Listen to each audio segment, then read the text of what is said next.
for me. Kasi growing up in a broken family, it's hard.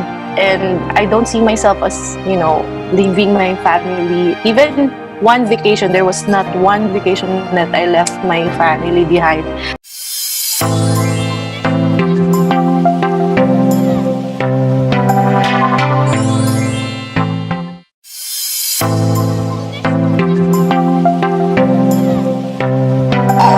Nandyan pala kayo? So, nakuli niyo ba na pinapanood ko ang ating one of most influential YouTube vloggers, no other than Miss KayKrizz. So, meron siyang very controversial vlog with regards dun sa mga sabi sa title, Why Qatar Airways have stopped hiring in the Philippines. So, maraming nag-message, a lot of viewers are asking me to shed some light about it, and I just thought, let's ask Miss KayKrizz herself. Diba? Gusto niyo ba na tayo na mismo yung pupunta kay Miss KayKrizz para tanungin natin about her YouTube vlog na Qatar stop hiring. So, if you're up for this, let's go! Welcome aboard, I'm Jermaine and welcome back to my YouTube channel. So, hindi ko na patatagalin pa. I'm very much excited to introduce our very special guest for today. She is also a well-experienced former flight attendant, and she is an author, ready for takeoff. That's her popular book. And also, she is a YouTuber, an influencer. She's known as Miss KayKrizz, and she has now a new YouTube channel, which is Mommy Ruth. So, without further ado, let us all welcome the very successful lady herself, Miss Ruth Ramos. KayKrizz, how are you, Miss KayKrizz? Hi, I'm doing good. How are you, Germinator? I'm so excited to have you here. This is my first ever collaboration in my channel. I had a collaboration last time with Miss Mea and Maximo, and in my channel, you are my first ever guest, and we're so happy to have you here. Thank you. This is just an honor to have you, Miss KayKrizz. The pleasure is all mine. Thank you for inviting me. Thank you for your time. So, Miss KayKrizz, for your last upload, I think it's been quite a while as well. And we just want to know, how are you? What are you currently doing right now? Yes, I'm currently busy. My hands are full. I have two small boys. So I'm a full-time hands-on mom to them and a wife. And I also run several businesses while staying at home. So yeah, we have the real estate. We have the cars for the Grab car. And I started my online shop. I'm selling new essentials, accessories like air purifiers and masks, mga ganun. Also, I have my shop, Mommy Ruth, selling toys, benta-benta, ganon. And I've also been busy doing my work as a content creator for my mommy brand. I'm building my brand as Mommy Ruth, and I've been doing a lot of brand works with that as well. Wow, she has a lot on her plate, guys, as you see. So Miss KayKrizz is not only a mom, but she is also a wife, and with so many other things aside from that. Wow, so what is your inspiration for those other people who are currently in the same stage like you are? So how do you manage your time, Miss KayKrizz or Miss Ruth, with everything that you have a lot of responsibilities as a mom, as a wife, as a trainer, as a coach? To be honest, yung coaching ko and my Miss KayKrizz channel had to take a back seat because I just don't have the time for it and I don't have the energy. And alam mo naman, we as people, our passions, they evolve. So right now, my passion is all about, motherhood and entrepreneurship and things like that. But of course, it's always my first love and first passion ko talaga yung cabin crew career, and how to inspire other people to get there. It's been a #1 project in my life as well. So nandyan lang siya. I'm not quitting on it. I'm still hoping to revive it hopefully. So #1 way to manage everything is you really have to prioritize. So for me, the kids and my family comes first all the time. So even throughout the day, you would see it. So I would do time blocking. If you haven't tried time blocking, you can search that one. Time blocking is like what we do in school, di ba? May bell, may ring, na ganito yung schedule sa ganitong time. PE, sa ganitong time is flag ceremony, sa ganitong time, science, and then pass your paper, finish or not finish. So I find that technique very, very usable ngayon in my current stage of life right now, wherein I'm managing a lot of projects and I have family life as well. So for example, in the morning, pagtulog pa yung mga bata, me time, journaling, writing, taking my vitamins and skincare habang tulog pa yung mga kids. So when the moment the kids wake up, it's all about them, taking care of them, paligo, pakain, habol-habulan, sunod-sunod na yan, vitamins din nila, and then taking care of them while their dad is working. So I'm so lucky my husband, he cooks, so he's the one cooking in the family. I just eat it in the microwave and that's it.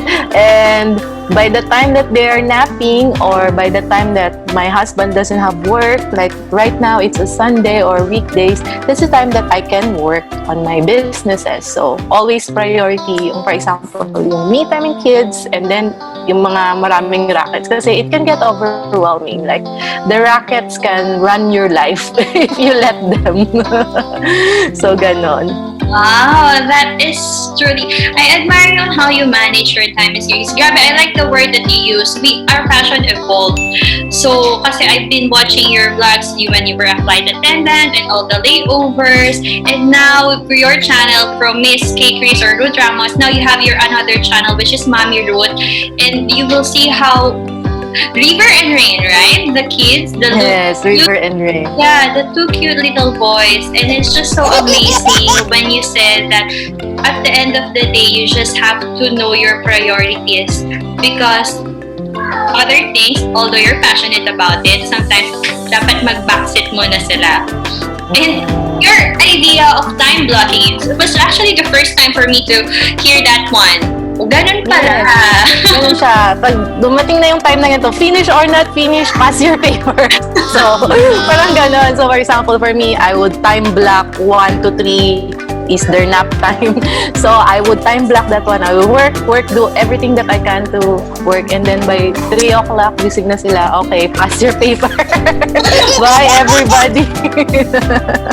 Wow, that is really amazing. And I believe you don't have yaya also nowadays. So, No. it's so difficult. Having one, it's like, okay, I have one boy and all of the series as a wife as well. Now you have 2 boys without yaya. So, Yes. talaga ako. Yeah. You're a super woman. Yeah. That's with all the business and racket. So, grabe, sobrang inspiration, para din dun sa mga moms na yung iba, parang they find it really overwhelming to be a mom and to be a wife. But on top of that, marami ka pa nagagawang mga rackets and yung mga businesses mo. Grabe. So, sana ako din, in God's perfect time, ma-job Kaya. yung mga ginagawa mo. Kaya yan. Imagine. But thank you for sharing that, Miss Ruth. I'm sure a lot of other people or viewers out there, they will be inspired na posible pala kung si Miss Ruth nga na kaya niyang i-juggle yung mga lahat na activities na yan. Pero, Miss Ruth, I have another question. You used to be a flight attendant and you mentioned that you're passionate about it. And how did your profession, being a flight attendant, help you to become the person who you are today? Okay, it really is a big influence and it really helped me a lot talaga when it comes to patience, number 1. Patience with your kids, oh my God, they will really test your patience. Tapos yung customer service that I learned from flying, I apply it to my business now. Kasi on this particular business, running an online shop, there will be a lot of inquiries.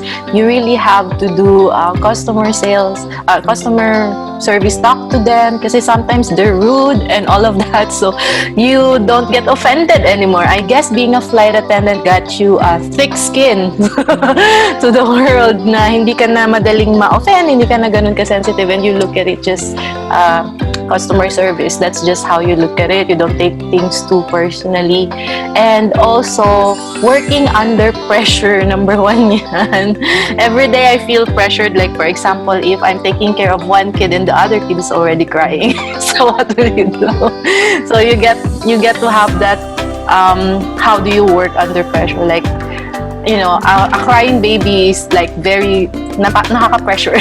Like, what do you want? I don't know. What if they're two crying babies? So, well, we never experienced that in flight naman, but how you handle stress, that's a big deal as well. So I'm very thankful for my career as a flight attendant. I think it really helped me grow as a person, aside from seeing the world in a different perspective. Kasi sometimes when you just live in the Philippines, ito lang yung nakikita mo, meron kang tunnel vision. But now with things happening, I could always look at the news sa perspective ng, for example, how it is outside the Philippines, how it is for other people, for Muslims, alam mo yun, you have like a bigger worldview. So I'm thankful for my job for that kasi it has given me a worldview that you can never learn or you can never get from a classroom. So yeah, those are the things. A lot of things. Experience. Wow, those are really amazing things. I like what you said about patience. It helped you to become more patient because, of course, you have to be patient with the customers. Now you have these kids 24/7, and that's the wife. It tests your patience. And of course, the customer service. Imagine Miss KayKrizz before we are dealing with customers. Siguro yung flight 2 hours, 3 hours, kung mahabang flight man yan. Pero you'll get a chance to breathe. But now, of course, as a mom, ayan na nga ang mga chikiting hanggang sa pagtulog nila. Ikaw naman, siguro na-experience mo din, katulad ng mga other moms, ikaw yung matutulog ka din, you wanna take a nap, but other baby will start crying, and you need to take care of them. Wow, that is just okay. This is more than a flight. Red eye flight lang. Oh! And all the pressure. So guys, sabi ni Miss KayKrizz, diba, you need to learn how to work under pressure. And because of her, she's a very well-experienced flight attendant. She was able to manage now in her real life all the pressure. So parang, kumbaga sa pressure cooker, subok na matibay, subok na matatag. Matatag. Subok na Anong brand yun? Galing ah. And nakakatuwa din kasi hindi lang as a mom, syempre marami pa siyang kailangang asikasuhin din, and aside from nagiging talagang productive ang day ni Miss KayKrizz. So, guys, kayang-kaya ha. Kung yung experience natin as a flight attendant, ano pala yan, training ground na din yan. Pag nag-level up ka na as a mom and as a wife, another level din naman yun. My other friends, they still fly even if they have kids. Oh, iba namang a lot of flight attendants still do. But now, how about speaking of that, Miss KayKrizz, do you still opting to fly once more, even if you have 2 more kids, like a working mom, just like your friends? For me, I already decided even before I met my husband. Na when I have kids, I will not fly. You have that to work, husband. Yun talaga yung crystal clear na condition. Okay. I have already decided na no, it's not for me. Kasi growing up in a broken family, it's hard.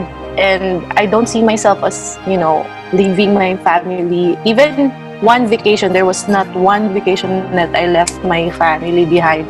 The only time that I left my eldest is when I had to go to the hospital for like premature labor for like a week. But on the 3rd day, he was there at the hospital bed. So we're so clingy like that. And I want my kids to know and have a presence ng mother nila. Because I never had that. I didn't have my mother, and also my father is not in the picture as well. So it's like so hard, and that's why it drives me to that decision na for me, I have to do it this way. So that's why pupursige ako sa mga rackets, sa mga other businesses, you know, and I'm so blessed naman na maraming opportunities available, like Instagram alone, YouTube alone, ang dami, Facebook, there's a lot of ways to earn even if you're just staying home. So I think that's a blessing for moms on this day and age, which is not available to our moms back then.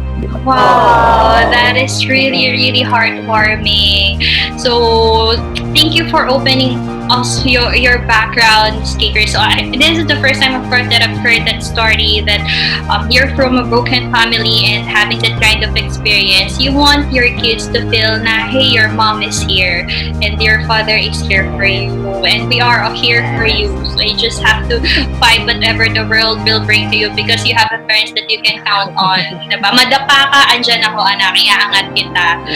So, nakakaano naman yun. Nakaka-touch naman. You know, for sure, because you grew up with your parents, diba? It's one of the best things, growing up with them. Yes, Diba? I would So, strongly. I want to give that to my kids. So, that's why, not an option talaga for me to go back. Ang daming nagtatanong sa akin yan, when are you gonna go back flying? It's just a personal decision and personal preference for me. Yes, and that, of course, we do respect and we do salute other working moms there. Yes, of They have a different challenge. Of course, they're battling with a different challenge, but it's just your personal opinion, personal decision, and you just have this kind of conviction na hindi, gusto ko hands-on ako sa mga anak ko. But you are very productive and you are staying proactive with all the rackets that you have, like what you just mentioned. To be honest, of course, this is the first time that I'm gonna mention in my YouTube channel that because of Miss KayKrizz YouTube vlog, it's a great blessing because her vlogs were very informative and I was able to pass the flight attendant recruitment day on my first try. So thank you so much from the bottom of my heart. I think you have an idea, but I just want to highlight the fact that God used you as an instrument to transform other people's lives kasi it's been a dream for me. And if not for informative vlogs and other flight attendant vloggers out there, I think I won't not be able to pass that.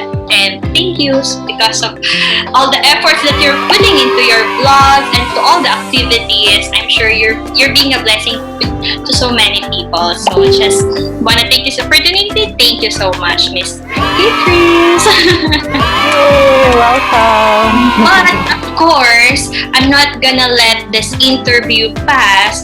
I've been getting a lot of messages from other people because with regards to the previous YouTube vlog that you have, Miss KayKrizz, with the Qatar Airways stopped hiring Filipino flight attendants. So for me, I was just normally Controversy.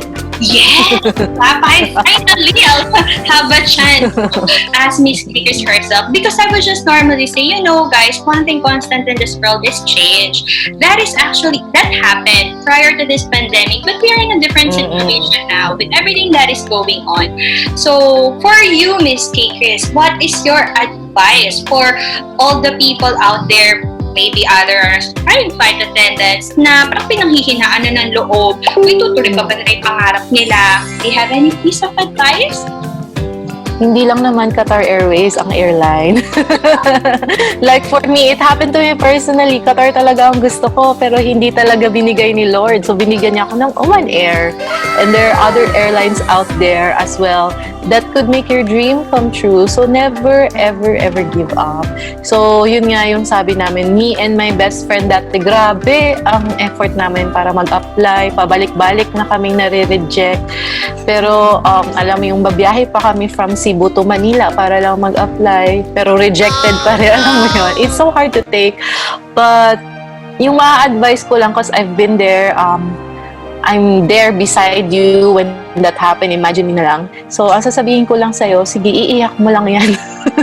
Or, sige, nawawalan ka ng pag-asa, pero bukas, it's another day. Maybe there's a new hope.